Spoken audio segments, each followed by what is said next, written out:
Welcome to Ainsley News. Today is Wednesday, the 24th of June. Will this June mark the top, and next, the insolvency phase? We make no secret of the fact we think Raoul Pal, CEO and founder of Real Vision, is one of the better macroeconomic minds out there. His track record is hard to fault. Previously, we outlined his The Unfolding thesis of where we are headed economically. Essentially, he sees this as three phases. The first is the liquidation phase that we saw in February and March, where widespread panic sees everything sold off. Even eventually, the safe havens of gold and silver in large part sold to meet margin calls on investors' shares and the like. Next, in the hope phase, clearly playing out right now and since the end of March, this is the V-shaped recovery narrative, the "this time is different, it's only a virus" narrative, and of course the "Fed's got this" narrative. Whilst he didn't predict it, we have also seen the Robin Hood phenomenon of crowd hysteria. Topically, we can't let the headline go yesterday regarding the trending day trader, Dave Portnoy. Day trading icon Portnoy now using random Scrabble letters to pick a stock. The market is officially mad. Whilst we are still clearly in the hope phase, Pal sees this potentially ending shortly. Thereafter, we go to what he calls the insolvency phase, where no amount of liquidity injections can save companies from going broke en masse on lower income, and we see the long horrific depression we saw in the 30s.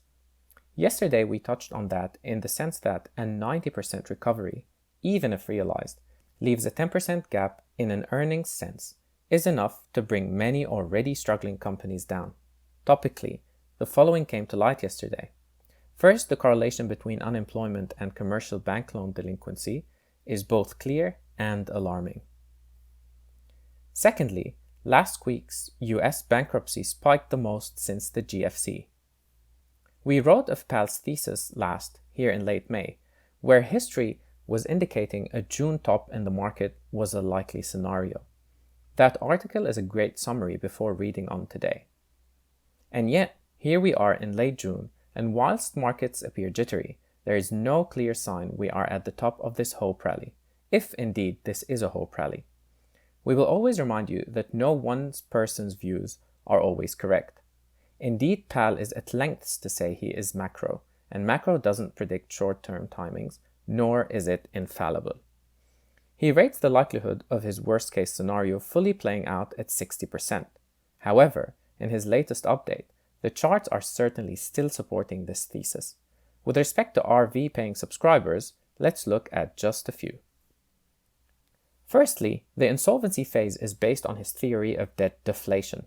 A debt deflation is when the effective amount of all debt rises in real terms because of deflation. This is what central banks fear the most. As recently as yesterday, we spoke of central banks' efforts to increase inflation so that they can ultimately inflate away debt. It is, in theory, the only thing left other than a default or jubilee when the economy is too weak to actually repay it. Deflation is their worst nightmare, and Pal believes that we are headed to this debt deflation outcome before it ultimately turns into inflation on the inevitable response.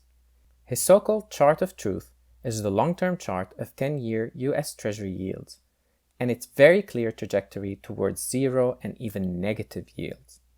This is still well in play today. The key issue then is the threat of positive real rates when they need them negative. Real interest rates are the result of subtracting inflation from the cash rate or bond yield. With the Fed rate at zero or negative, the Treasury yields zero or negative.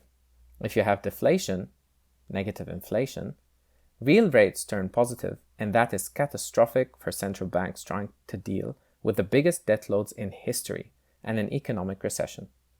If that happens, the money presses will go into hyper print and hang on to your gold hat. So what about the deflation piece?